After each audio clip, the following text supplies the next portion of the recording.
30s, he landed on the Route 10 on-ramp on Westminster Street. He suffered critical injuries, unfortunately. Yeah. Wasn't there a dude, I believe it was here in Washington State, within the last 2 years, cops are chasing him on foot. He's doing everything he can to get away, jumps over a guardrail, and drops about 50 feet onto, he did not realize the drop, so he's jumping over all fences and all this crap, jumped over a guardrail, and they're like, yeah, we stopped chasing. There was a motorcycle officer. Luck, bud. Did the same thing. It was like somebody was in town. All right. Politician, I don't know who the hell it was. Either way, they're getting a police escort. The motorcycle police officer, he's on the overpass over I-5. I don't know what happened, if he got bumped, if he lost control or whatever. He went over. Right, went over. But he ended up being okay. I mean, as okay as you can be. He didn't die. As okay as you can be. That's right. You are alive. That's as okay as you can be. What happened that wasn't supposed to happen that day? 206-803-ROCK. Hello, Sammy. Welcome to the men's room. Hola, Batolas. Hola. Okay, so this was about 3 years ago. It was my 30th birthday, and I decided I wanted to knock something off the bucket list and go skydiving. You guys talking about this reminded me of this. Signed up online, was excited, decided I was just going to go by myself, go do my thing, and then I'd meet all my friends back at my house for my birthday party, right? Cool beans, everything is going to go great, right? I get there, and they start calling everybody out except my name, and it's just me and, like, one guy that's sitting there that works there. And they called it out, everybody, for the tandem class. So I'm, like, kind of looking around, and I look up at the guy who works there, and I'm like, hey, doesn't your first jump have to be tandem? Because I kind of assumed that's how it had to be. And the guy looks at me, shrugs his shoulder, goes, not necessarily. So I'm kind of like... Did he offer an alternative? Because when I went, like most of the time it's tandem, what they told me was, they said, look, if you insist on going solo, that's fine, but also it's like 4 hours of training before you get the chance to do that. Yeah, so, I mean, he was like, well, you can do the tandem class, but, that one's already full, so you'd have to reschedule. And I'm kind of one of those people that I was like, no, I came all the way out here. I want to just do it. So I was like, I guess I'm doing whatever else this is going to be. But what I didn't realize is, like you said, the tandem class is about a 2-hour class, and what they call AFF, which is accelerated free falling, is a 5-hour class. So I said, you know what, go big or go home, and I decided I was going to do the AFF class that I had apparently signed myself up for. All right. And I get in this class, and I'm the only female in the room except for one instructor that they brought in, that I think they brought in because there was a female in the room. But all these guys are lined up. They do, like, the introductions, like, hi, what's your name? Why are you here? Yada, yada, yada. I'm here to jump out of an airplane. What the hell are you here? I'm here to swim. I'm here for a McDonald's. Jesus Christ. This is not AA. Like, I'm going into this military branch, or I'm going into this, and then they get to me, and I'm like, hi, I'm Sammy. It's my 30th birthday, and I want to yeet myself out of a plane. So the instructor laughed. He's like, oh, you're an adrenaline junkie, aren't you? And I was like, yeah, I grew up car racing and all the jazz, so yeah, pretty much always wanted to do this, so let's go. So at the time that all my friends are starting to show up to my house for my supposed party, they are finally loading me in this plane. And not going to lie, it was hands down the coolest experience I've ever had in my life, because once I jumped and, pulled the chute, I was immediately in a cloud. That part's all cool. That's not necessarily where it went wrong.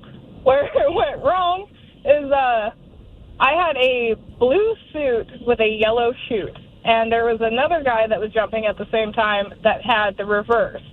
And you're not allowed your phone or anything like that. They give you like a little radio so that the person on the ground can kind of instruct you, as you're getting close to like flank and, get straight, et cetera, et cetera.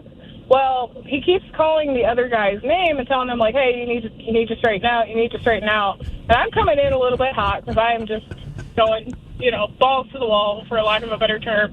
But, he finally, as I'm getting real close to the ground, he goes, you know what, that might be Sam. Whoever's in the blue suit, you need to flank, now. Well, I learned why they tell you that you have to come in, parallel to the ground, because I was coming in at an angle, and as soon as I hit that ground, thank God I played years of softball, because I was not going to be able to run and, even myself out. I had to tuck and slide, and I basically did a giant softball slide coming in and came in way too hot. And my left ankle, literally within seconds, is just swollen and purple. And I, at the time, drove a car with a very, very, very stiff clutch. And of course you did. Of course I did. And of course it's my left ankle, right? And I live in Olympia, and I was all the way out in Shelton. Mind you, drove myself. I think I've been to that spot. Yeah, I know exactly where you jumped. Yeah, it was a great crazy. time. No qualms about those guys there. They were great. It just happened to be that, go figure, I'm like swelling. My ankle's like literally almost 4 times the size it's supposed to be, as I have to drive myself Oh, it's terrible. all the way back to Shelton, or from Shelton, pushing this. And again, I have an extraordinarily stiff clutch in that car. So thank God for adrenaline, the things it'll do to your body to make you not realize how much pain you're in. But did you break it? I didn't break it, but it was definitely sprained and swollen, which is almost worse than a break. Because a few years later, I break that same ankle, and I will definitely say that the break would hurt less than that sprain from Absolutely. I didn't even have a stiff clutch. I broke my ankle running. And it was my left ankle. And I crawled to a neighbor's house. They gave me a ride back to my house. I was home, and I was like, I got to go to the hospital. So I went to Arundel Community Hospital. But, I mean, I didn't hit a lot of lights because it was a highway. Right. But I still had to get off and still had to stop at a stoplight and push my foot down. I just jammed my hand down on my knee and went, Right, just scream it out.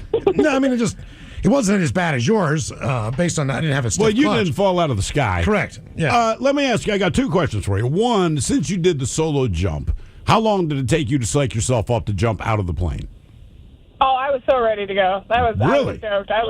I was ready. Like, as soon as I was like, you guys are going to let me do this without an instructor attached to me? Let's do this. Like, I'm backward, but in my mind, the scariest part of the whole experience was getting out of the plane. Once you're falling, for whatever reason, you're dead Time calm. stands still. It's weird. I mean, like, you recognize that you're falling toward the planet, but it doesn't quite feel like that. And for whatever reason, you're real calm. But sitting on the plane, looking out of the doorway, I'm like, this is terrifying. Yeah, but it's going to be weird just to be suspended in air. It is. But it's not like weightless? Sort of. I mean, like, you don't feel any way, but I would say you're clearly falling, but you don't get your stomach up in your guts. You know what I mean? Okay. Like, if you jump 3 feet, you feel your stomach flop. You jump out of a plane for whatever reason, everything feels normal. Were you able to steer yourself? I mean, could you, use your hands and go where you wanted to go before you pulled your chute? Yeah, part of that 5-hour class is they teach you how to do the steering, and they teach you, most of it, you practice how to pull your emergency reserve, because, again, once you jump out and that instructor to your left and right is gone, because they do have somebody attached to you when you first jump out just to make sure you pull your chute in time, but once they let go, it's all you. So, I went through the whole, as soon as I got out of the cloud and could actually see, I'm testing my steering, I'm making sure I have no rips, no tears, so that I don't have to pull my emergency chute. But that touching the clouds by hand, hands down, is probably the coolest experience. I know I'm supposed to say, my kid was the coolest experience of my life. You don't have to lie about it. No, you don't have to lie about it. No, he's not listening. That's a messy, stinky, loud affair that smells weird. I mean, you're glad that the life is here, but the experience is not. Yeah, and having a kid's awesome. not that much worse. Yeah, having a kid sounds much more painful.